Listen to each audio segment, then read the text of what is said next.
네, 반갑습니다. 요셉 작가입니다. 네. 아, 너무너무 약간 앞에 서는 걸 두려워하는 성격이라서 좀 두렵고 떨리지만, 네. 같이 해보도록 하겠습니다. PPT가 넘어가나요? 짠. 네. 자, 제가 강의를 할 때요. 제가 여러 메일이나 뭐 DM이나 이렇게 받으면 이런 질문을 제가 많이 받아요.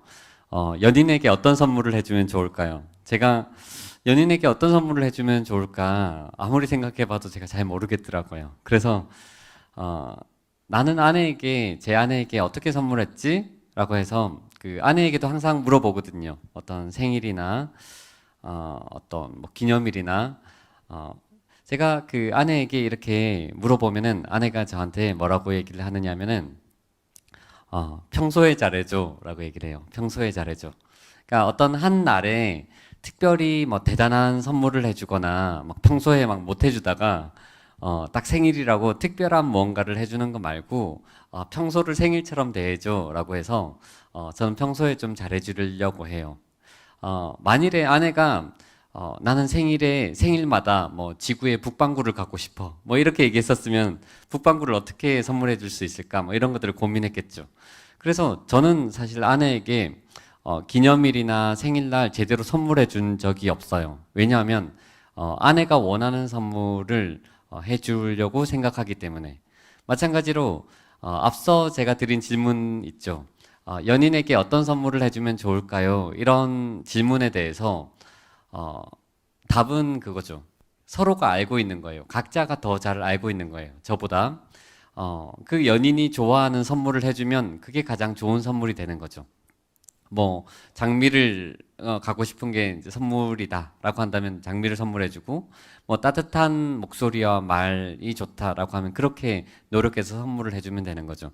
제가 이 말씀을 드리는 이유는 제가 강사라고 앞에 이렇게 서서 이야기를 하지만 저는 정답이라고 생각을 해서 이야기하는 건 아니에요. 그래서 편안하게 들으시면 될 것 같아요. 편안하게 들으시고는 이건 나와 상관없는 거야 라고 하면 그냥 버리시면 되고요.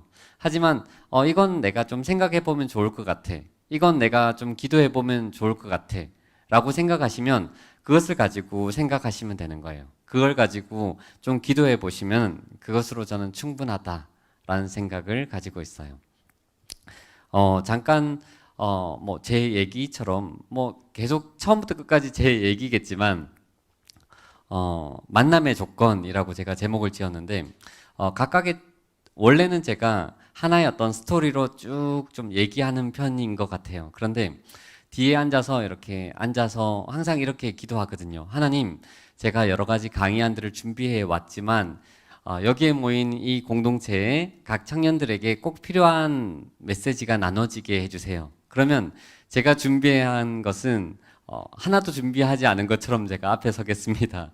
라고 그렇게 기도하고 항상 올라오거든요. 아까 강도사님이 제 소개를 해주신 것처럼 저는 사진 작가예요. 이런 사진을 찍는 사진 작가예요. 제가 찍는 사진들은요, 조금 남루하고 조금 아픈 환경에 있는 풍경에 있는 사람들이 많지만 이렇게 이제 아이들이 웃고 있죠. 이 사진은 제가 한 손이 붙잡혀서 찍은 사진이에요. 왼손이 아이들한테 막 붙잡혀서 나머지 손으로 찍은 사진인데 이 아이들이 너무너무 예쁘죠. 환경은 되게 좀 힘들고 지치고 남루하지만 저는 이제 이 아이들을 천국의 야생화라고 생각을 하거든요. 어디서 피었다 지는지 알지 못하지만 각각의 천국을 품고 살아가는 사람들. 제가 이런 풍경들을 찍고 이렇게 살아가게 된 것은요. 저는 청년 때 정말 잘 살고 싶었어요. 하나님 앞에 정말 잘 살고 싶습니다라고 기도도 하고 제 친구들에게 선배들한테 이야기를 했었었는데 이렇게 얘기를 하는 거죠. 그렇게 살다가는 너는 굶어 죽기 딱 십상이다. 그것은 너무 이상적이야. 믿음으로 살아간다라는 것은 그렇게 살아가기에는 세상이라는 벽이 너무 높아 라고 이야기를 하는 거예요. 그런데 제가 살아가다 보니까 그 사람들이 하는 말이 다 틀린 말은 아니구나라는 것들을 알게 되었어요. 아, 참 믿음으로 내가 잘 살아가려고 하면 우리가 잘 산다라고 할 때 멋진 집에 가보면 이 사람 잘 사나 보다라고 얘기를 하잖아요. 그죠? 막 람보르기니 이렇게 지나가 보면 이 사람 잘 사나 보다라고 얘기를 하지만 정확하게 표현하자면 잘 사는 것이 아니라 돈이 많은 거잖아요. 그죠? 돈이 많은 사람이 잘 살 수는 있지만 돈이 많다고 다 잘 사는 것은 아니잖아요. 우리가 잘 노는 친구들 있죠. 막 춤을 잘 추는 친구들 보고 참 잘 논다라고 얘기를 하고 춤을 잘 춘다라고 얘기를 하는 것처럼 잘 산다라는 개념이 따로 있는 것 같아요. 그래서 저는 잘 살고 싶었는데 잘 살려고 하다 보니까 조금 불편해지는 거예요. 그런데 불편한 것이 불행한 것은 아니라는 거죠. 그래서 저는 이렇게 살아가면서 하나님을 더 경험하게 되었어요. 하나님을 더 많이 만나게 되었어요. 우리가 하나님을 만나게 되면요, 우리 안에 여러 가지 두려움이 밀려나게 되어요. 두려움이라는 것은 우리가 막 기도를 한다고 해서 막 찬양을 한다고 해서 두려움이 뿅 하고 없어지는 게 아니라 두려움은 두려움보다 큰 것으로 밀려나요. 여러분들이 가지고 있는 여러 가지 두려움들이 있죠. 뭐 학업에 대한 걱정이나 아니면 진로에 대한 걱정, 취업에 대한 걱정이나 여러 가지 관계들에 대한 걱정이 있었고 또 꼭 나의 걱정이 아니어도 우리 부모님에 대한 걱정들도 있죠. 그런데 제가 만일에 여러분들에게 돈 10억씩을 나눠드렸다. 막 기초생활도 아니네요. 10억이면은. 어찌됐건 그 돈을 나눠드리면 여러분들이 가지고 있는 상당한 두려움을 그 돈으로 살 수가 있잖아요. 그죠? 10억 원으로 진로에 대한 걱정을 그 돈으로 살 수가 있고요. 벤처를 할 수도 있고 장사를 할 수도 있고 그 돈으로 유학을 갈 수도 있고 부모님 막 걱정하고 계신데 자, 이 돈으로 그 문제 해결하세요. 대출금에 대한 부분 다 해결할 수가 있죠. 왜냐하면 돈은 무언가를 살 수 있는 권위를 가지고 있기 때문에. 그죠? 그런데 하나님에게는 그 돈과 바꿀 수 없는 권위가 있어요. 우리가 수련회 계속 해왔잖아요. 그죠? 수련회 때 우리가 찬양하고 우리가 기도를 하지만 어떤 문제를 만났을 때 돈 10만 원어치가 있으면 그 문제를 해결할 수가 있는데 하나님은 때로는 돈 10만 원보다 못한 존재가 될 때도 있는 거예요. 그런데 어찌됐건 하나님은 정말로 제게는 사람들은 관념적이라고 이야기할지 모르지만 제게는 정말로 실제적이시고 구체적이신 내 아빠라는 거예요. 그 하나님을 계속 경험하면서 제가 가진 두려움이 하나 둘 떠나가기 시작했었어요. 밀려나는 거죠. 내가 가진 문제보다 하나님이 더 크신 분이시구나 라고 해서 이사야 40장에는 이렇게 이야기하죠. 우리가 두려워 떠는 이 모든 열방이 하나님께는 통의 한 방울의 물과 같다 라고 이야기를 하시는 거예요. 하나님은 내가 가진 두려움보다 크신 분이시구나를 경험하면서 점점 내가 가진 두려움이 밀려나기 시작했었어요. 그래서 제가 여기는요 네팔인데 네팔에 강진이 있었을 때 집들이 막 다 무너지고 막 다 절망밖에 없는 그런 속에서도 저는 이 아이들의 막 웃음들을 사진 찍으려고 애썼었어요. 그런데 제가 이 이야기를 하는 이유는 뭐냐면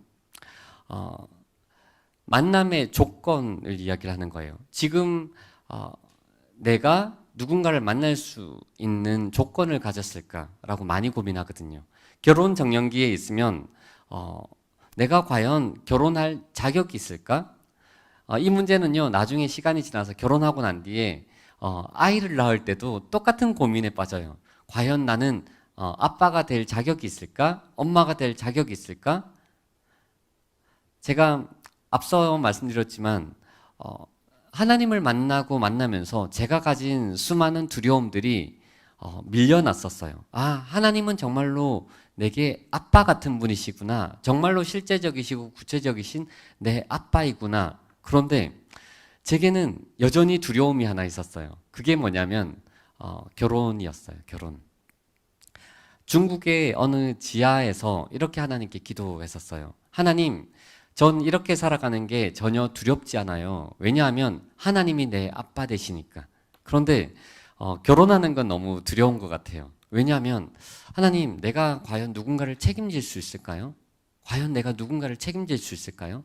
나는 이렇게 살아가는 게 의미 있다라고 생각을 하는데, 가치 있다라고 생각을 하는데, 내가 결혼하게 되면은 내 배우자는, 내 연인은 나를 사랑하기 때문에 내가 선택한 삶에 대해서도 같이 이해해 줄지 모르겠지만, 그렇게 사랑해서 낳은 내 자녀들이 내가 선택한 삶 때문에 불행해지거나 배고파하거나 힘들어한다면 과연 나는 그 상황을 지켜볼 수 있을까요? 내가 선택한 것들이 다 잘못된 선택인 것처럼 그렇게 느껴지진 않을까라는 생각 때문에 결혼하는 게 너무 두려운 것 같아요. 그런데 1년 정도가 지났어요. 1년 정도가 지나서 하나님이 제게 이렇게 말씀하셨어요.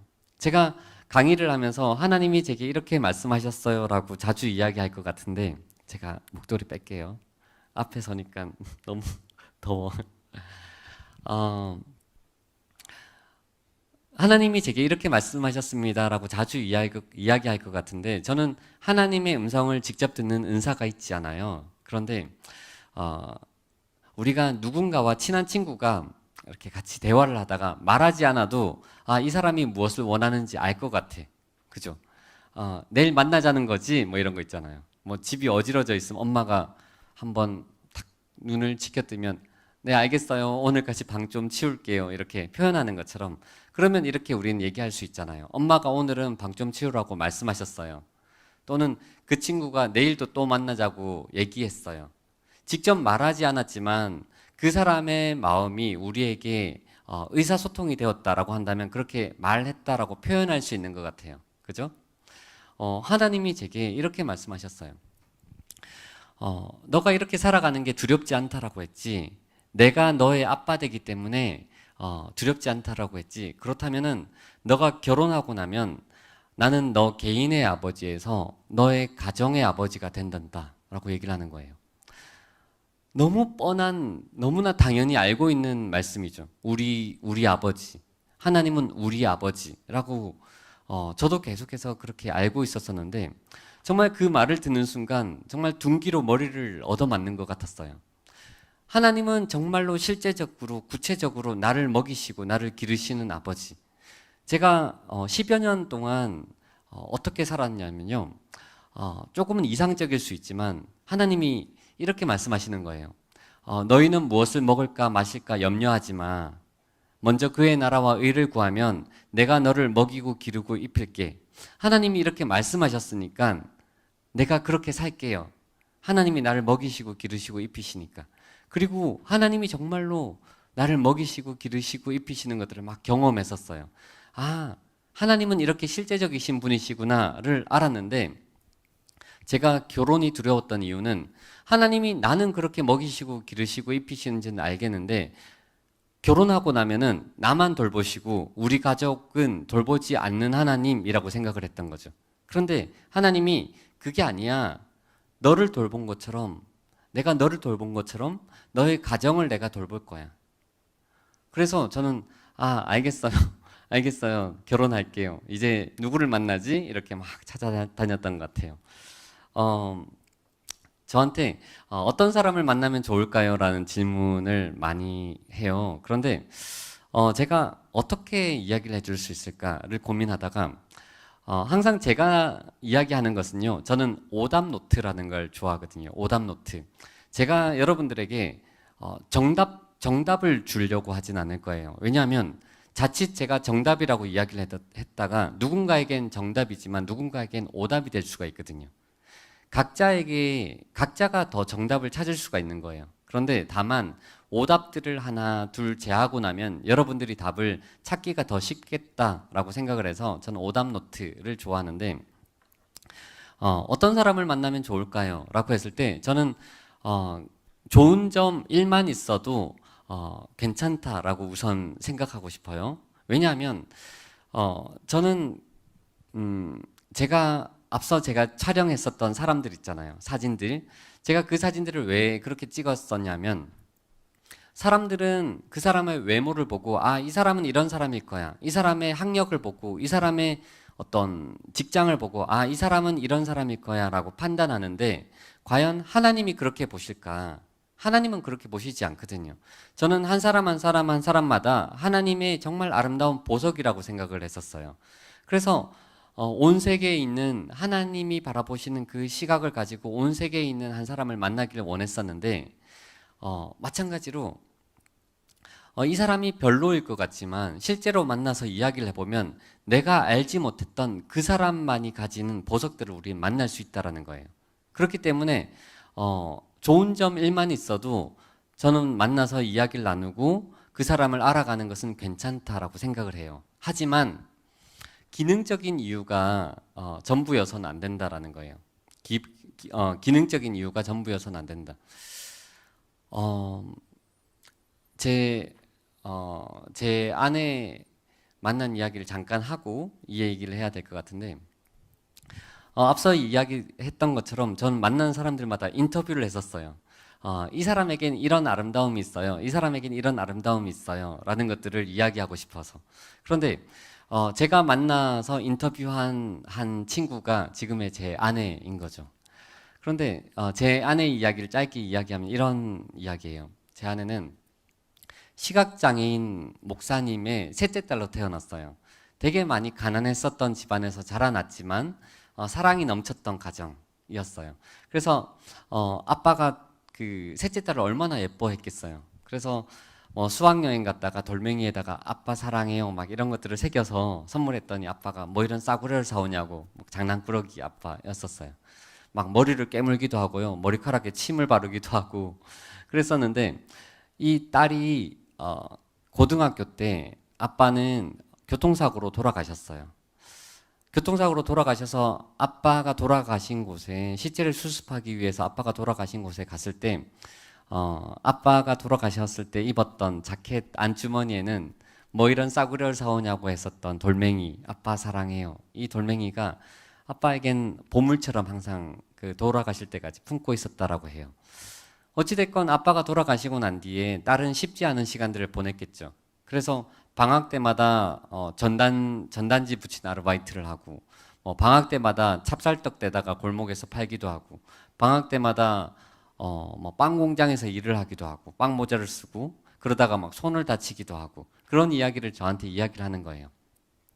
제가 그 이야기를 듣고 이런 생각이 들었어요. 참 깊이 있는 아이겠구나. 참 깊이 있는 아이겠구나. 저는 이렇게 생각을 하거든요. 헨리 나우엔이 이야기를 한 것처럼 상처 입은 치유자. 우리가 경험한 어떤 상처나 아픔은요, 그 사람만이 가지는 저는 깊이라고 생각해요. 그 사람만이 가지는 깊이.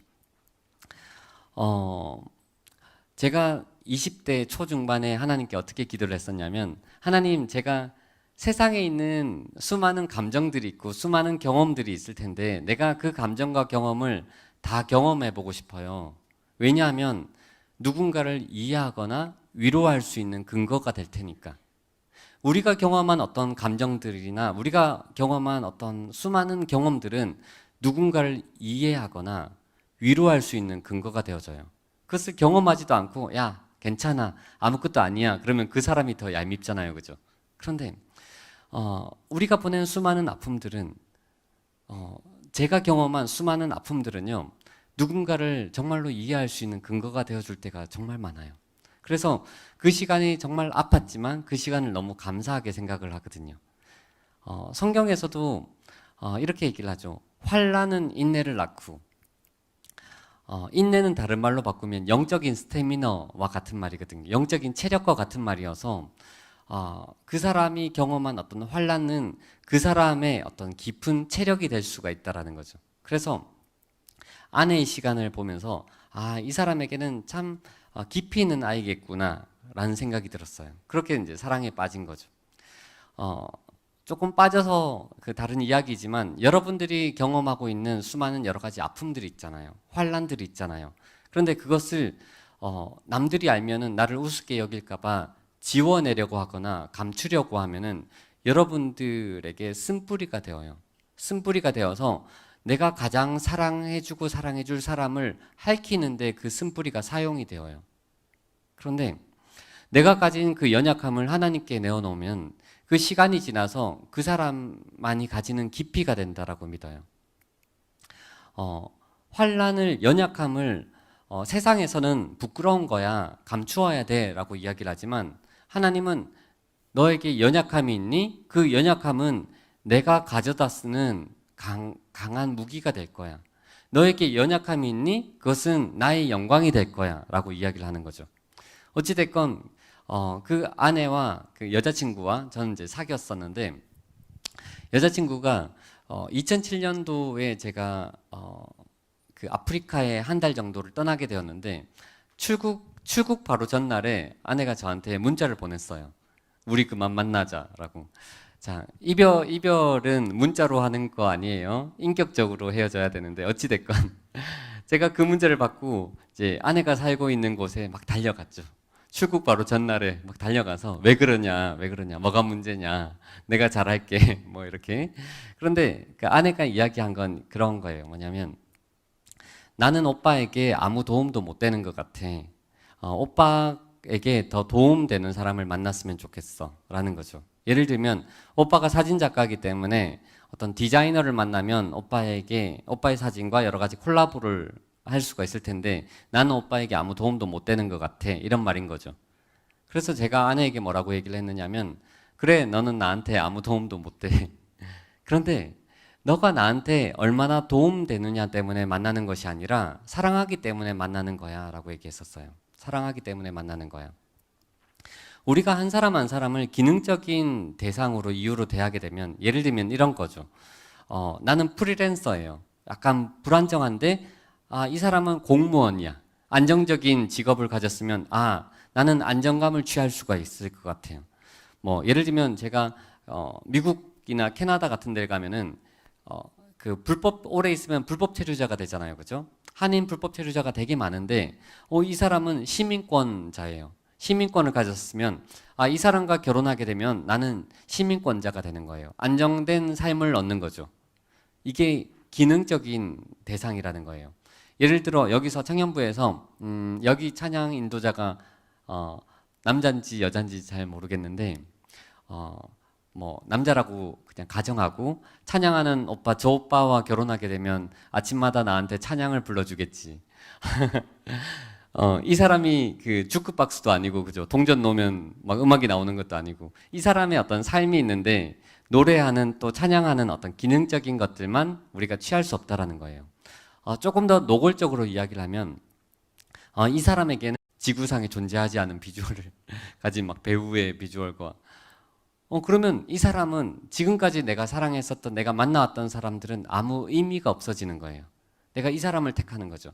이게 연애할 때만 언제든지 갈아탈 수 있는 어떤 기능적인 이유가 아니라, 기능적인 이유가 내가 이 사람을 만날 이유가 된다라고 한다면요, 결혼하고 나서도 내가 이것 때문에 결혼했다라고 생각하는 그 기능적인 이유는 영원하지 않아요. 언제든지 의미를 잃어버릴 수가 있는데, 그 의미를 잃어버리면 언제든지 이 사람은 나와 관계없는 사람, 언제든지 버려도 되는 사람이 되어버리는 거예요.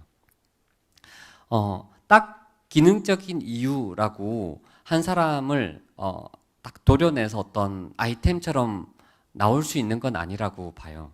그것도 그 사람의 그 부분 중에 하나인 거죠. 예를 들면은 어떤 학력도 그 사람이 공부해서 얻어낸 어떤 인내와 수고의 한 부분인 거죠. 그렇기 때문에 이것을 딱 떼어놓고 이야기할 수는 없지만, 제가 말씀드리는 것은 한 기능적인, 내가 생각하는 이 기능적인 이유가 이 사람의 존재를 그냥 덮어버리는 목적이 되어서는 안 된다. 이 사람을 만나는 목적이 그것이면은 불안정하다라고 할 수 있는 거예요. 제가 결혼 관련해서 여러 가지 이제 컨퍼런스나 이런 데를 가면요, 제가 그 다른 강사의 강의를 이제 같이 대기하면서 들을 때가 있어요. 그런데 교회 안에서나 교회 바깥에서나 되게 공통되게 비슷하게 나오는 이야기가 있어요. 뭐 예를 들면 이런 거죠. 뭐 여자라면 결단력 있고 추진력 있는 사람을 만나야 합니다. 뭐 이렇게 얘기를 해요. 예를 들면. 그런데 저는 이렇게 이야기하는 것에 대해서 동의하지 않아요. 제가 왜 동의하지 않느냐면, 자, 결단력 있고 추진력 있는 사람을 만나야 됩니다. 라고 이야기를 하는 이유는 뭐냐면, 이런 사람이라면 조금 더 리더십 있는 사람인 거죠. 이런 사람이라면 남들보다 더 취업이나 어떤 연봉을 더 많이 받을 가능성이 있는 사람. 시간이 더해지면, 부를 더 많이 축적해서 남들보다 더 높이, 남들보다 더 멀리 갈 수 있는 가능성을 가진 사람입니다. 라는 전제가 깔려 있는 거예요. 그런데 우리가 결혼해야 되는 목적이, 결혼하는 목적이 남들보다 더 높이, 남들보다 더 멀리 가기 위해서 내가 이 사람을 취해서 결혼하는 것인가에 대해서 전 동의할 수 없고요. 또 하나는, 이런 사람을 만나면, 행복할 것이다 라고 전제를 하고 있는데, 과연, 행복할 것인가? 라는 거예요. 결단력 있고 추진력 있는 사람이 이 공동체 속에서, 회장단, 이 올해의 회장에 뽑혔어요. 그러면은 이 사람은 일을 너무너무 잘해요. 또 일하는 것도 좋아해서. 그래서 한 해를 돌아보면은 정말 많은 역대 최고의 일들을 이 사람이 해냈어요. 그런데 같이 임원을 했었던 나머지 총무나 부회장이나 뭐 회계나 이런 사람들은 막 코피를 흘리고 있어. 내가 다음에 이 사람이 회장이 되면 난 다시는 교회를 옮길 거야. 뭐 이런 거죠. 이 사람은 일을 성취해 나가는 데는 달란트가 있지만 그 과정들을 이렇게 살펴보는 데는, 관계를 살펴보는 데는 너무너무 약할 수가 있는 거예요. 우리가 사람은 누구나 양면이 있거든요. 사람은 누구나 그 보이지 않는 이면이 있어요. 그래서 이런 사람이라면은 이 사람은 단점이 없겠지. 제가 아는 후배 중에는 되게 실수 없는 사람이 있어요. 이 사람에게 일을 맡기면 모든 것을 정말 철저하게 해내요. 그런데 이 사람과 결혼하고 난 뒤에 그 배우자가 저한테 얘기를 했었어요. 대청소를 하고 나면은 대청소를 다 끝내서 이제 쉬고 싶은데 흰 장갑을 이렇게 껴서 자, 이렇게 다시 이제 점검에 들어가는 거죠. 그러니까 실수하지 않는다고, 완벽하다고 해서 이 사람과 실제로 살아갈 때는 또 다른 그 면모를 우린 생각해야 되는 거예요. 어떤 사람은 되게 실수 많은 사람이 있죠. 얘는 실수만 해. 그런데 이 사람과 실제로 사귀어 봤는데, 우리가 큰 어떤 실수와 뭐 실패를 경험했는데, 누구보다 더 위로하고 괜찮다라고 다독거려져요. 왜냐하면 내가 그 실수했을 때의 마음을 누구보다 잘 알기 때문에 그 마음을 가지고 이 사람을 위로해 줄 수가 있는 거예요. 결혼해서 보면은 제 그 후배들이 많이들 이렇게 얘기를 하죠. 이 사람은 제 마음을 만져주지 못해요. 도대체 내 마음을 이해해 주지 못해요. 근데 그래서 이해해 주는 사람을 막 찾는 거죠. 그런데 그것을 깊이 공감해주고 이해해주는 사람을 만난 커플은요, 또 다른 얘기를 해요. 자기가 마음이, 감정이 우울해지고 힘들어서 바닥에 내려앉으면 이 사람도 같이 내려앉는 거예요. 그래서 둘 다 바닥에서 막 저공비행을 하는 거죠. 이것을 헤쳐나오기에는 막 3개월, 4개월이 있어야 겨우 이렇게 올라오는 거예요. 그런데 이해해주지 않는 그 사람은 무슨 일이 있어도 그대로 자기 페이스를 유지하기 때문에 이렇게 건져 올려준다라고도 이야기를 해요. 그렇기 때문에 우리가 한 사람 한 사람을 바라볼 때 그 사람의 이면이 있다라고 생각을 해주시면 좋고, 또 마지막으로 결단력 있고 추진력 있는 사람을 만나야 됩니다 라는 말에 제가 동의하지 않는 이유는 뭐냐면, 만일에 여기 모인 여기 청년들이 있잖아요. 이 청년들 속에 리더십을 가진 사람들은 이 중에서 다시 한 1, 2% 정도가 되겠죠. 1, 2%의 사람들, 이 사람들을 만나야 됩니다 라고 한다면 나머지 98%의 사람들은 루저인가요? 나머지 98%에 있는 사람들은 하나님이 너에게는 내가 관심이 없어. 나는 1, 2%에게만 나의 뜻과 계획을 가지고 있어. 너희들은 각자 도생해. 너희들은 각자 살아. 하나님은 그러실까? 하나님은 그렇지 않다라는 거예요. 하나님은 여기에 모인 한 사람 한 사람 한 사람 한 사람에게 당신의 뜻과 계획을 가지고 계신다라는 거예요. 당신의 마음을 두고 계신다라는 거예요. 그렇기 때문에 이 사람을 만나야 합니다 라는 것에 대해서는 저는 동의할 수 없어요. 하지만 제게도 이제 그런 생각은 있죠. 이런 사람을 만나면 좋겠다라는 건 있는데, 제가 그 강의 안에는 안 넣었었는데 제가 앞서 그 사전 질문 받은 거에 이제 그 비슷한 질문이 있어서 그럼 그때 조금 나누도록 할게요. 어, 우리가 어떤 가정에서 자라나느냐에 따라 좀 다르긴 하지만 우리가 이렇게 얘기를 해요. 이 사람이라면 나를 만족시켜 줄 수가 있겠지. 이 사람이라면 나를 행복하게 해줄 수 있을 거야. 이 사람이라면 우리가 그 아픈 가정에서 많이 자라면요. 흔히 두 가지 반작용이 생겨요. 하나는 결혼은 무덤이야. 난 절대로 결혼하지 않을 거야. 한쪽이 있고요. 또 한쪽은 우리 가정에서 탈출할 수만 있다면, 우리 아빠나 우리 엄마만 아니라면, 이런 사람만 아니라면 누구든지 괜찮아. 그런데 제 주변에 이거는 이제 녹화는 안 되죠, 그죠? 제 주변에는 그래도 얘기하지 않을게요. 정말 이 잘못된 전제를 가지고 누군가를 만나서 정말 아파하는 사람들이 많아요. 그런데 이 사람을 만나면 나는 만족할 수 있을까? 제가 그 아내와 결혼할 때 프로포즈를 영상으로 했었거든요. 그런데 영상에 이런 내용이 나와요. 나는 너를 만족시켜 줄 수가 없어. 너도 나를 만족시켜 줄 수가 없어. 그러면서 막 예수님의 보혈이 나오고 막 피가 나오고 제가 영상 편집의 표현의 잘못은 있지만 하지만 지금도 여전히 그때 말했던 말 자체를 부정하진 않아요.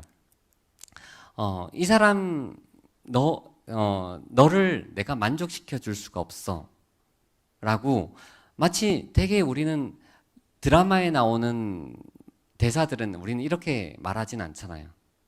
그런데 한 사람이 한 사람을 만족시켜 줄 수 있다라고 이 사람이라면 나를 만족시켜 줄 수 있겠지라고 전제하는 순간 두 사람이 다 불행해져요. 한 사람은 채워지지 않는 빈자리 때문에 끊임없이 고통스러워하고요. 또 나머지 한 사람은 채워주고 싶죠. 사랑하기 때문에 어떻게든 그 빈자리를 채워주고 싶은데 채워줄 수 없어서 자신의 무능력함 때문에 되게 고통해요.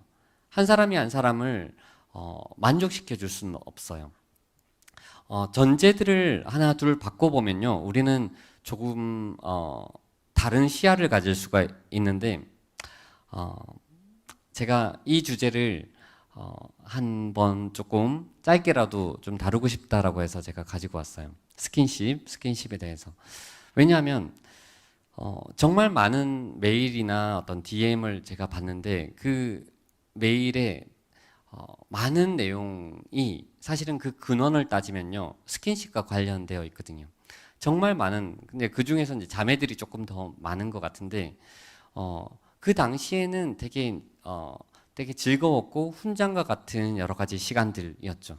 그런데 시간이 지나고 나면은 자신을 되게 고통스럽게 찌르는 시간이었다라고 회상하게 되는 것 중에 하나가 그 이유가 스킨십에 대한 부분인데 제가 스킨십을 다룰 때 우선 전제할 것은 뭐냐면 스킨십 자체가 죄가 아니다라고 이야기하고 싶진 않아요. 왜냐하면 스킨십은 사랑하는 사람이 서로 만나서 서로에 대한 어떤 애정을 우리가 경험하는 하나의 과정 중에 있는 거거든요. 그렇다면 스킨십에서 뭐가 문제가 되냐면 수위가 문제가 될 때가 있는 거죠. 수위가 문제가 되고 그 수위가 우리가 책임지지 못하는 데까지 나아갈 수밖에 없기 때문에 이 주제를 간단하게라도 다루려고 해요. 아내가 저한테 이 말을 했었어요. 결혼하고 난 뒤에. 결혼하고 보니까 오빠도 참 야하다라고 이야기를 했는데 제가 이 말을 굳이 저를 끌어들여서 이제 이야기하는 이유는 저도 여기서 이제 빠져나가지 않겠다라는 거예요. 흔히들 이제 남자는 동물이다라고도 이야기를 하고요. 이 말을 비슷한 쪽으로 해석하면요. 남자에게는 브레이크가 없다라고도 이야기를 해요. 저는 아니에요. 기분 나빠요. 라는 사람은 그냥 그분만 그냥 예외로 치고, 하지만 그 남자는 브레이크가 없다라고 하는 게 우리가 남자는 브레이크가 없다라기보다는 스킨십에는 브레이크가 없다라고 생각을 하는 쪽이 가깝죠. 우리가 손을 잡고 나면요. 포옹하고 싶고 안고 싶고 우리가 뽀뽀를 하고 싶으면 키스를 하고 싶고 키스를 하면은 딥키스를 하고 싶죠. 그런데 그 뒤로 후퇴하는 것은 거의 없다라고 보면 되는 거예요. 우리가 키스를 하는데 그 다음에는 뽀뽀하는 선에서 물러나면요, 뒤로 물러나면은 뭔가 손해보는 감정을, 기분을 느끼는 게 이제 사람인 거죠. 그렇기 때문에 브레이크를 걸어줘야 된다면, 스킨십에 브레이크를 걸어줘야 된다면 남자가 아니라 남자에게는 브레이크가 없다라고 전제하고 여자 쪽에서, 자매 쪽에서 브레이크를 걸어줘야 돼요. 우선은 뒤에 결론적인 부분들은 뒤에 조금 이야기를 하고, 자, 스킨십을 했을 때요, 우리가 스킨십을 했을 때 아까 브레이크가 없다라고 이야기를 했을 때 결국은 수위가 문제가 되잖아요, 그죠? 제가 이 스킨십에 대해서, 영적인 부분에 대해서는 지금 요 강의에선 제가 다루지 않아요. 그런데 어디까지면 좋을까요? 어디까지면 좋을까요? 라고 했을 때 누군가 우리의 모습을, 내 모습을 봤을 때 부끄러움을 느끼지 않을 만큼이면은 적당한 수준인 것 같아요. 왜냐하면 제가 손잡는 데까지입니다, 포옹하는 데까지입니다 라고 이야기를 하면요, 사람마다 각자 조금씩 다른 것 같아요. 누군가는요, 포옹을 하면 안정감을 느낄 수가 있죠. 그리고 외국에 가면 그게 인사일 수가 있어요. 그런데 누군가는 손만 잡아도 막 성적 흥분을 느껴요. 이런 사람들은 자기가 잘 아는 거죠. 어디까지의 수준인가 자기가 더 잘 아는데, 대외적으로에 있어서 자매의 아버지가 우리의 모습을 봤을 때, 또는 그렇게 생각하지 않아도 CCTV를 달았을 때, 또는 뭐 우리가 차 안에서 블랙박스가 있잖아요. 블랙박스가 나를 기록했을 때, 그것이 공유되었을 때 내가 부끄러울 여지가 있다면 그것은 죄다 죄가 아니다를 얘기를 하는 것이 아니라 회개할 지점에 가깝다라고 생각하시면 좋을 것 같아요. 이것은 스킨십에 대한 문제가 아니라 여러분들의 각각의 방이 있잖아요. 각각의 집에서, 또 누군가에게 말을 할 때, 부모님들에게, 친구들에게 우리가 살아갈 때, 만일에 지금 내 모습을 CCTV로 찍혔을 때 내가 부끄러움을 느낄 여지가 있다면 그것은 회개할 지점에 가깝다. 이거랑은 전혀 좀 상관없는 얘기지만, 제가 어느 날 고속버스를 타고 가다가 하나님께 이렇게 기도했었어요. 하나님, 내가 하나님께 나아가는데 방해되는 부분들이 있다면 말씀해 주세요. 정말 솔직하게 그렇게 기도했었어요. 하나님, 제가 죄가 없습니다, 그런 기도가 아니라, 하나님, 내가 하나님께 나아가는데 방해되는 부분들이 있다면 내게 말씀해 주세요. 그런데 다음 날요, 길을 걸어가는데 후배 한 명이 길 중간에서 저를 만나는데, 선배는 이런 부분이 잘못이에요 라고 얘기를 하는 거예요. 제가 알고 있었는데 그 말을 듣는 순간, 또 나만 알고 있는 그 내용을 그 사람의 입에서 듣는 순간 정말 귀까지 뜨거워졌어요. 그러면서 그날 하루 종일 바닥을 울면서 걸어 다녔어요. 정말로 바닥을 정말 울면서 걸어 다녔어요. 그 시간이 제게는 제일 감사한 시간 하루를 찾아라 라고 한다면 저는 그날을 이야기해요. 너무너무 아팠던 시간인데, 나는 내가 이렇게 치명적으로 죄인인 것을 그날 정말 알게 되었어요. 어찌됐건 내가, 다른 사람이 나의 어떤 모습을, 나의 컴퓨터를, 나의 숨겨진 어떤 부분들을 알게 되었을 때 부끄러움을 느낄 지점이라면 회개할 지점에 가깝다라고 하는 거예요.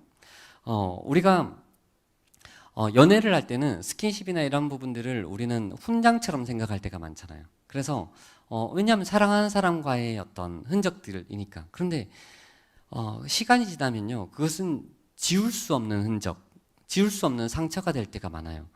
우리가 드라마나 흔히 그 에세이 글에서 이렇게 얘기해요.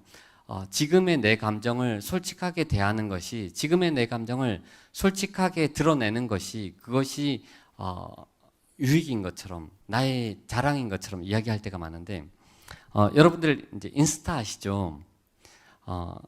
오늘 저녁에 집에 돌아가시나요? 숙박하지 않으시죠? 그죠? 오늘 들어갔는데 오늘 잠이 안 와요. 새벽 3시가 되었는데 잠이 안 오는데, 마침 좋아하는 이제 BGM이 음악이 나오는 거죠. 그리고 갑자기 눈이 너무 예쁘게 내려요. 창밖에 눈이 너무 예쁘게 내리는데 눈이 쌓이는 소리까지 막 들려요. 나만 깨어 있는 것 같아. 그래서 갑자기 우리는 시인의 마음이 되었어요. 그래서 잠을 안 자고 새벽 3시에 막 시를 쓰기 시작했었어요. 막 온갖 내 감정을 다 끌어모아서 온갖 표현들을 다 시 안에다가 집어넣고는 인스타에 올리고 잠들었어요. 다음날 이렇게 45명이 벌써 봤어요. 좋아요, 좋아요 다 눌렀어요. 우리 막 일어날 때 이불킥을 하고 막 일어나죠. 내 감정에 솔직해서 쓴 나의 시도 다음날 나를 부끄럽게 할 수가 있어요. 우리가 지금 내 감정이 정말 순전해, 그것을 우리가 의심하는 것이 아니라 우린 이렇게 얘기를 하죠. 내가 너를 책임질게. 내가 너를 행복하게 만들어줄게. 이 말에 어떤 저의를 저는 의심하지 않아요. 이 말이 정말로 진심일 수 있어요. 정말로 진심일 수 있는데 이 말이 정말로 그 사람을 책임져 주지는 못해요. 무슨 얘기인지 아시나요? 아시겠죠? 사귈 때 우리가 영원할 것 같은 말들이 있잖아요. 그죠? 영원할 것 같은 말들이 있는데 그 말이 그 말 자체를 그 사람이 담보해 줄 수 있는 사람은 아무도 없다. 제 주변에 그 결혼한 사람들이 되게 많겠죠. 그죠? 결혼한 사람들이 되게 많은데 이 결혼한 사람들 말고 결혼을 약속한 사람들도 되게 많겠죠. 예식장을 준비하고 뭐 상견례를 하고 뭐 날짜를 잡고 수많은 귀찮을 수 있는 행정적인 과정들이 엄청 많아요. 그런데 그것을 다 감수하고서라도 나는 이 사람과 결혼한다라는 것은 우리의 관계를 의심하지 않는 그 정도 관계는 가야지 우리는 그 과정을 간다라고 생각을 하잖아요. 그런데 결혼을 약속하고 결혼을 취소한, 그러니까 파혼한 사람도 제 주변에 어마어마하게 많아요. 이 사람과는 정말 사랑해서 결혼할 거야 라고 생각을 했는데, 생각하고 모든 것들을 다 결정했는데 파혼한 사람도 많다라는 거예요. 이 말은 뭐냐면 우리가 하는 그 말들이 우리를 책임져 주는 건 아니라는 거예요. 이 말이 진짜다 가짜다가 아니라 저는 진짜라고 믿고 순수하다라고도 보지만 이 말이 책임져 주지는 못해요. 그래서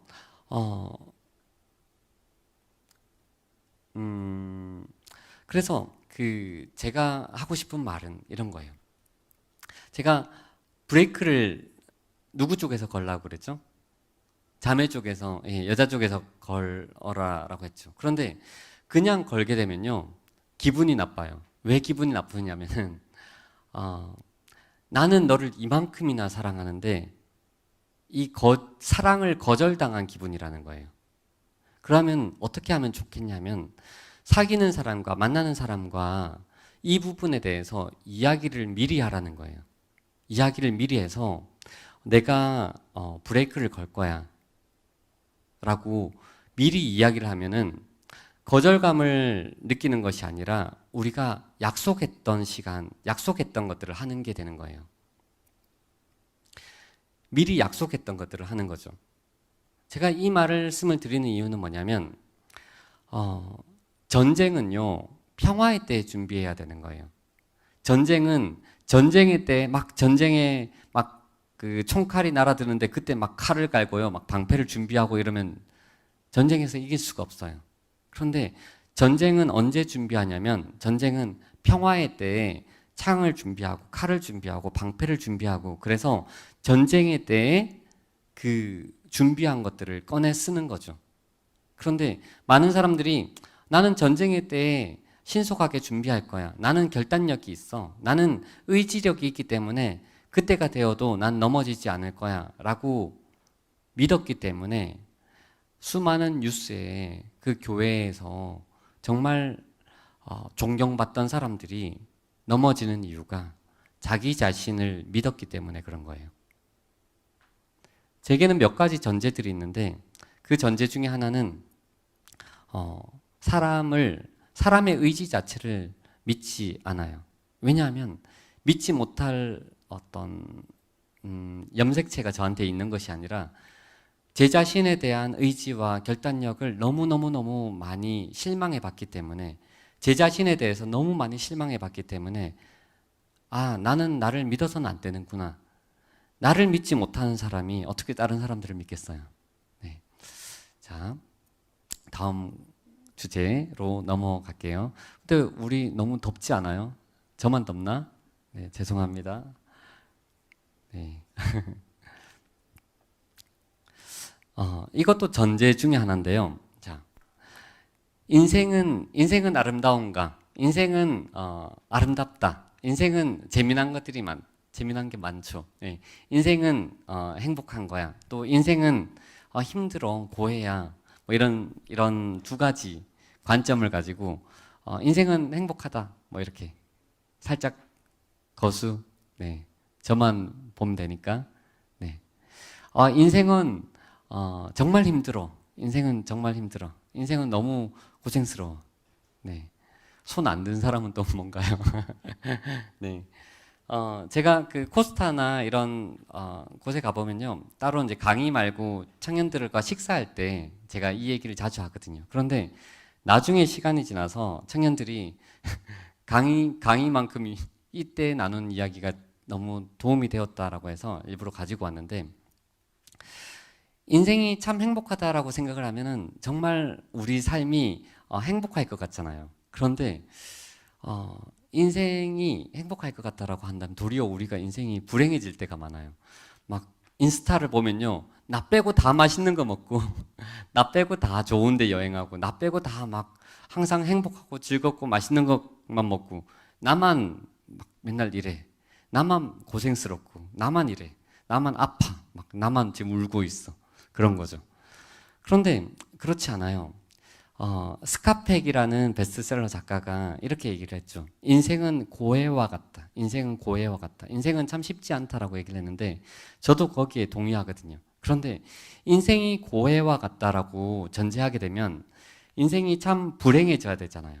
그런데 인생이 고해와 같다라고 전제하게 되면 도리어 우리의 평범한 일상들이 감사가 가득가득해져요. 제가 그 아티스트이기 때문에 참 많은 여러 부류를 만나거든요. 이 사람이라면은 부러울 게 없어라는 사람 있잖아요. 막 그 대기업의 정말 CEO도 만나보고 뭐 이렇게 만나보면요, 이 사람이라면은 참 아쉬울 게 없어. 내가 이 사람과 인생을 바꿨으면 좋겠다. 그런데 실제로 그 사람을 만나보면요, 절대로 인생 바꾸고 싶지 않아요.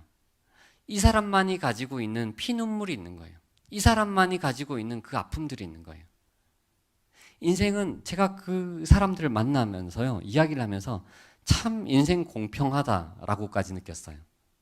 참 인생 쉽지 않구나. 그런데 이 전제를 가지고 우리 주제로 잠깐 넘어오면요, 인생이 고해와 같은 것처럼요, 인생의 우리의 만남 속에는 갈등이 있는 거예요. 갈등. 여러분 중에는 막 악쓰면서 다툰 경험이 최근에 별로 많지는 않죠. 가족 빼고, 가족 빼고, 예.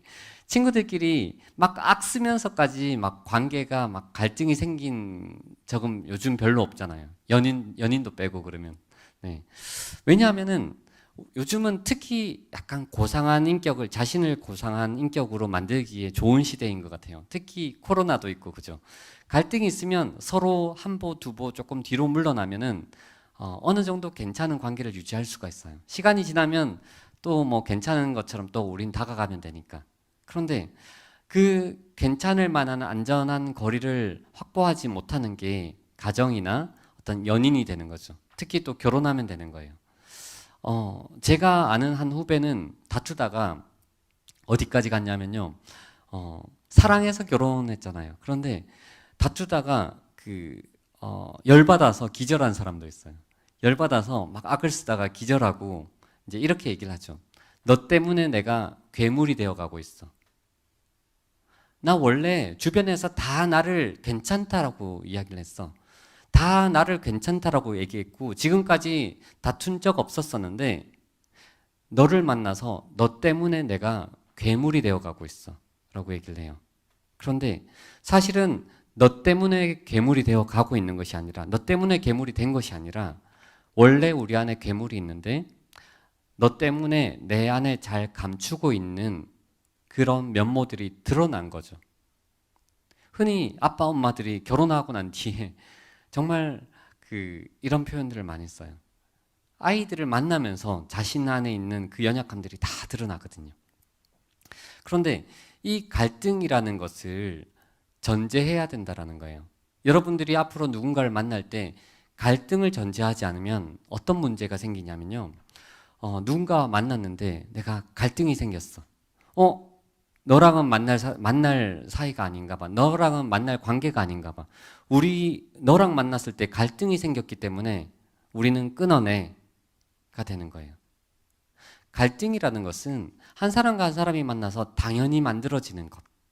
이 사람과 이 사람이 만났을 때, 이승우라는 소설가의 생의 이면이라는 책을 보면요. 한 사람이 만들어지기까지 얼마나 다양한 경험과 관계와 예를 들면 사회적인 환경과 다른 가족과 또 친구들과 다른 학교들 속에서 한 사람과 한 사람이 만나잖아요. 그죠? 이 사람과 이 사람은 나와 다를 수밖에 없는 거예요. 우리가 쌍둥이 자매도 쌍둥이 형제도 얼굴 다 똑같고 막 이렇게 해도 서로 그렇게 다르잖아요. 그죠? 같은 가정에서 자라났는데도. 그런데 한 사람과 한 사람이 다르다라는 것은 당연한 거예요.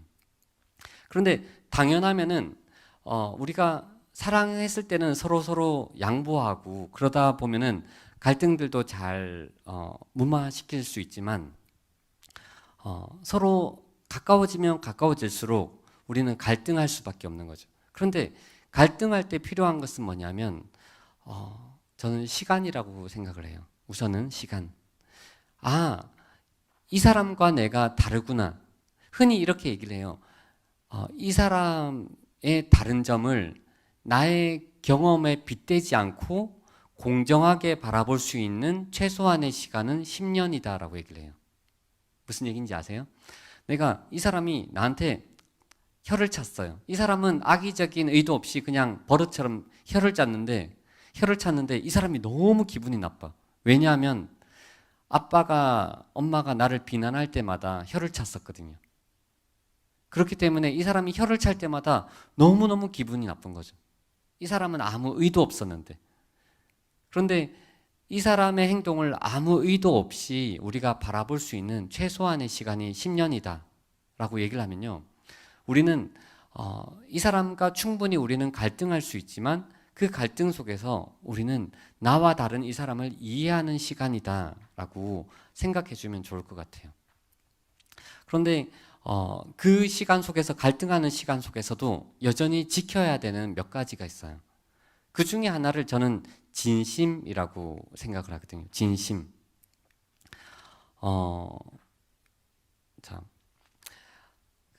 제 딸인데 지금은 이제 중학생이죠. 그런데 제 딸이 제가 밤늦게 집에 들어갔는데 한국의 엄마들도 이제 마찬가지지만 집에 참 늦게 들어와요. 막 여러 가지 일을 하고 막 그러다가 저도 이제 우리 가족이 다 잠들어 있을 시간에 이렇게 들어왔는데 안 자고 있더라고요. 둘째는 잠들어 있었는데 첫째는 안 자고 있다가 제가 집에 들어오는 순간 후다닥 하고 이불 안에 들어가는 거예요. 그래서 장난치나 보다라고 생각을 했는데 제 아내가 이렇게 수신호를 보냈어요. 오빠 와서 딸 이름이 온유인데 온유에게 손을 대고 기도해줘라고 해서 그 이불 속에 잠든 척하는 온유에게 이렇게 손을 대고 기도를 했었어요. 기도를 해주니까 딸이 후다닥 이렇게 이불을 박차고 나와서는 기고만장한 표정으로 엄마에게 이렇게 소리쳤어요. 엄마, 내 말이 맞지? 내 말이 맞지? 아빠는 내가 잠들어 있으면 집에 들어와서 가장 먼저 내 몸에 손을 대고 나에게 기도해 줄 거라고 내가 말했지? 내 말이 맞지? 라고 얘기를 하는 거예요. 물리적으로 보이지 않는 시간들이 있고 물리적으로 여러 가지 갈등할 수 있는 시간들이 있지만 이 사람이 깨어 있을 때, 우리가 만났을 때 이 사람이 나한테 어떻게 했는지, 그동안 평소에 갑자기 무언가를 이벤트를 하는 것이 아니라 평소에 나한테 인격적으로 어떻게 했는지의 시간들이 쌓이게 되면은 우리가 보이지 않는 시간 있잖아요. 그 보이지 않는 시간은 우리는 상상해서 만들어내거든요. 그러면 딸은 그 보이지 않는 시간에 아빠는 나한테 이렇게 할 거야 라고 상상할 수 있는 거죠. 그런데 그거는 관계도 마찬가지인 거예요. 그런데 딸이 그 초등학교에 들어가서 이렇게 얘기했었어요. 아빠, 나는 힘들 때마다 이 글을 읽어. 초등학생이 말하기에는 조금 묘한 그 내용인데, 어찌됐건, 나는 힘들 때마다 이 글을 읽어. 라고 얘기를 하는 거예요. 그래서 초등학생이 그 힘들면 초등학교 1학년이 힘들면 뭐가 힘들지? 라고 생각을 했었는데, 그 글을 제가 못 보겠는 거예요. 왜냐하면 요즘에 그 일기장은 비밀번호를 눌러야지 볼 수가 있는 거예요. 그런데 딸이 직접 이제 나중에 보여줬는데 뭐냐면 일기장의 첫 장에 자기가 자기한테 편지를 쓴 거예요. 자기가 자기한테 편지를 썼는데 이게 일기장이에요. 이 일기장에 이제 뭐라고 썼느냐면 이렇게 썼어요. 자기가 자기한테 온유야, 너는 아직 비록 어리지만 하나님께서는 지금도 너를 많이 사랑하시고 계셔. 선생님과 부모님이 너를 혼내신 것은 너가 옳은 길로 가길 원해서 너를 위해서 혼을 내는 거야. 온유야, 천국으로 가는 길은 힘들고 지치지만 그래도 힘을 내. 예수님이 너의 마음속에서 너를 항상 돌보아 주시고 있어. 너는 참 특별해. 내가 나인 게 참 좋아. 어렸을 때 내 이름에 동그라미가 3개가 들어가서 내 이름이 부끄러워서 목소리를 작게 말했지만 지금은 성경에 나온 이름인 줄 알고 뭐 이런 내용이에요. 그런데 네. 그런데 갈등할 수가 있는 거예요. 사랑하는 가족끼리도 사랑하는 연인끼리도 우리는 갈등할 수가 있는 거예요. 갈등 자체를 전제하지 않으면 우리는 너무나 피상적인 만남이 되는 거죠. 하지만 우리가 이렇게 혼을 내는 것처럼 사랑하지만 혼을 내는 것처럼 사랑하지만 우리는 갈등할 수 있는데 그 갈등하는 시간 속에서 무엇을 택할 것인가? 저는 그것을 뭐 각자의 용어로 바꾸면 좋겠는데 그것을 저는 진심이라고 이야기를 하고 싶은 거예요. 진심. 그런데 그 진심은 보이지 않는 수많은 패턴을 통해서 경향성을 통해서 조나단 에드워즈의 말을 인용하자면 경향성, 그 사람이 계속 해오던 말과 행동을 통해서 그렇게 만들어지는 거예요. 아내가 결혼하고 난 뒤에 그 장롱 면허였는데 이제 운전을 한 거예요. 운전을 했는데 이제 운전이 미숙하니까 타이어 2개를 펑크를 냈어요. 어떻게 되게 묘하게 타이어 2개를 펑크를 냈는데 제가 원래 해왔던 말을 하는 거죠. 괜찮아. 타이어는 돈 주고 고치면 돼. 너가 괜찮으면은 이건 괜찮아. 걱정하지 마. 그런데 그 아내가 테크니션인가 봐요.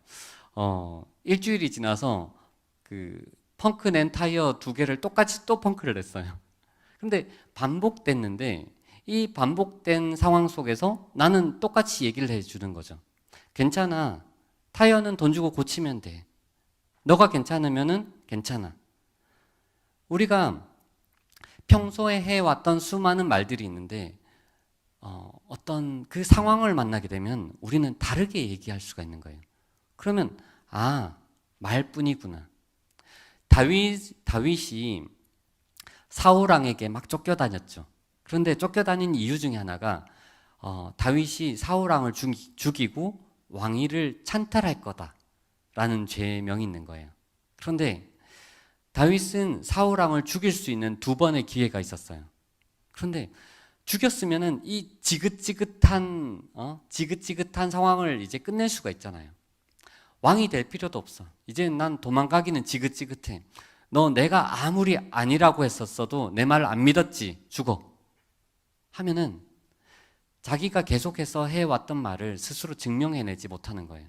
그런데 다윗은 사울 왕이 죽이지 않음으로써 또 나를 쫓아오고 나를 또 추격할지 모르지만 죽이지 않음으로써 내가 이때까지 해왔던 말들을 스스로 증명해내는 거죠. 그것을 저는 진정성이라고 이야기를 하고 싶은 거예요.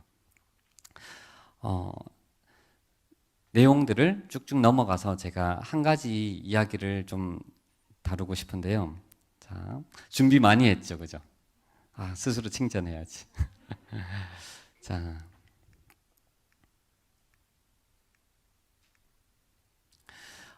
이 인형은요. 이 인형은 우리 온유가 오늘 온유가 많이 등장하는구나. 딴 주제 소명이 둘째도 등장을 하긴 했는데 스킵했어요. 그런데 어찌 됐건 이제 온유가 되게 아꼈던, 되게 사랑했었던 인형이었어요.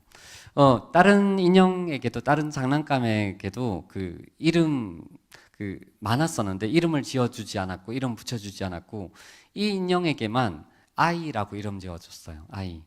그래서 일어날 때도 아이야 잘 일어났니? 아이야 같이 나랑 뭐 소풍 가자. 아이야 밥 먹자. 항상 이 인형에게 말을 걸어주고 이 인형을 되게 예뻐했었어요. 그런데 친척 할머니가 우리 집에 이렇게 오셨다가 커피를 마시다가 이 인형에게 엎질러 버린 거예요. 헉 이런 거죠. 그래서 이제 저희도 막 깜짝 놀래고 온유도 되게 많이 놀랬죠. 그래서 이렇게 온유가 이렇게 얘를 막 씻겨주면서 이렇게 얘기를 하는 거예요. 많이 놀랬지 아이야, 많이 놀랬지. 내가 너를 깨끗하게 해줄게. 내가 너를 깨끗하게 해주면 너는 깨끗해질 거야. 많이 놀랬지? 내가 너를 깨끗하게 해줄게 라고 막 아이를 이렇게 돌봐주고 깨끗하게 씻겨줬었어요. 그래서 이렇게 널어놨죠. 자, 이 아이라는 인형은 어떻게 우리 집에 오게 되었냐면요. 발렌타인데이 때 초콜릿 빼빼로 있죠. 빼빼로에 이 인형이 붙어 나온 거예요. 그래서 빼빼로의 프로모션으로 이 인형이 붙어 나온 인형이라서 제가 온유가 너무 아끼던 인형이니까 등에 글루건 있죠. 본드 자국이 있으니까 빼빼로랑 이렇게 붙어 나온 본드 자국이 있으니까 내가 이 본드 자국을 떼줘야 되겠다라고 생각을 해서 본드 자국을 뗐더니 털 가죽이 쭉 찢어진 거예요. 불량품인 거죠. 불량품. 이 인형의 입장에서 생각을 해보면 이렇게 얘기할 수가 있을 것 같아요. 나는 다른 곰인형처럼 그냥 곰인형으로 공장에서 태어난 게 아니라 초콜릿 팔아먹기 위해서 태어난 인형인 거예요. 초콜릿 팔아먹기 위해서 태어난 인형이고 커피에 다 얼룩지고 몸이 그 다음에 털 가죽이 다 찢어져서 엉망진창인 거예요. 망가진 거예요.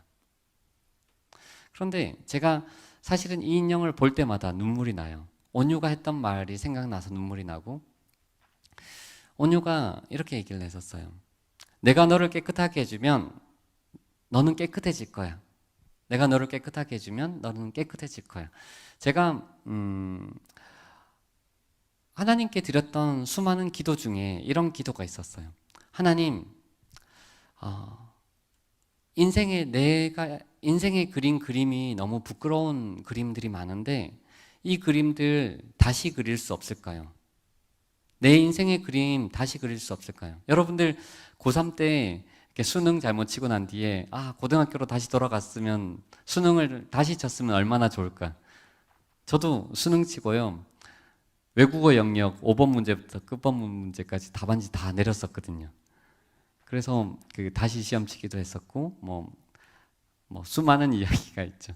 그런데 어찌됐건 하나님, 내가 그린 그림이 너무너무 부끄러운데 내 인생의 그림, 내 인생의 오점들을 수정액으로 하나 둘 지워내는 것 말고 완전히 새로운 인생의 캔버스에 좀 새로 그림 그릴 수 없을까요? 라고 하나님께 물었었어요. 그런데 하나님이 그럴 수 있다라는 거예요. 그럴 수 있다라고. 예수님의 보혈로 너를 덮을 때 너는 인생의 새로운 그림을 그릴 수 있다라고 이야기를 하는 거예요. 제가 아침에 일어나서 제일 먼저 하는 기도가 그거거든요. 하나님, 오늘도 예수님의 보혈로 나를 덮어주세요. 예수님의 보혈로 우리 가족을 덮어주세요. 앞서 제가 잠깐 이야기했지만 하루 종일 울면서 걸어 다녔던 날 있잖아요. 제가 그날 어떤 생각까지 했었냐면 그때 한강대교 앞에서 자취를 했었었는데 지금 내가 가진 모든 죄, 이 죄 하나 때문에라도 한강대교에서 뛰어내려도 난 아깝지 않을 사람이구나 라고 생각했었어요. 내 감정으로도 내 이성으로도 나를 용납할 수 없고 용서할 수 없지만 참 되게 웃긴 얘기지만 예수님의 보혈로 나를 덮으면 나는 예수님의 피값으로 내가 깨끗해집니다 라고 고백하면서부터요, 그 다음부터 거의 청년부 때 보혈에 대한 찬양, 피에 대한 찬양만 나오면 그냥 계속 울게 되었어요. 내가 내 예수님의 피가 아니면 살 수가 없구나. 그 양팔 저울이 있어요. 양팔 저울이 있는데 그 양팔 저울의 한쪽에 여러분들이 올리고 싶은 정말 수만 가지 것들을 올려보세요. 제가 이 얘기를 하는 이유는 뭐냐면 아까 제가 스킨십에 대한 이야기를 다뤘었잖아요.